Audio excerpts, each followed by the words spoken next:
A serious warning is now coming from within the military leadership of Israel, as the country continues to deal with rising pressure, and that too on multiple fronts, and that too at the same time.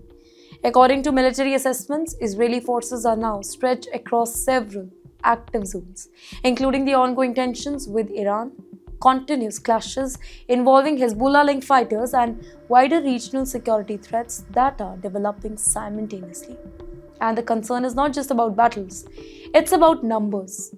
Ladies and gentlemen, reports suggest that Israel's military leadership, including the Chief of Staff, Eyal Zamir, he has raised concern about a growing shortage of troops that are needed to sustain long-term operation.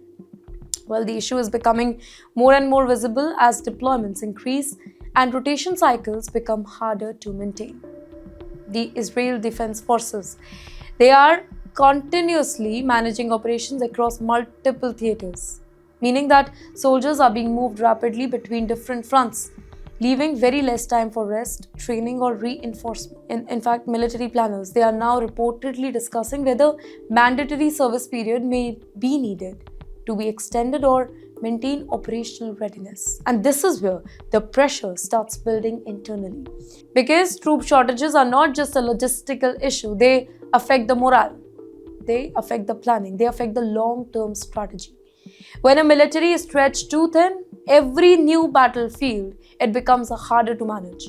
And at the very same time, the broader regional environment is becoming more and more complex. Iran has repeatedly signaled that it has large reserve forces and strategic depth available in case of escalation.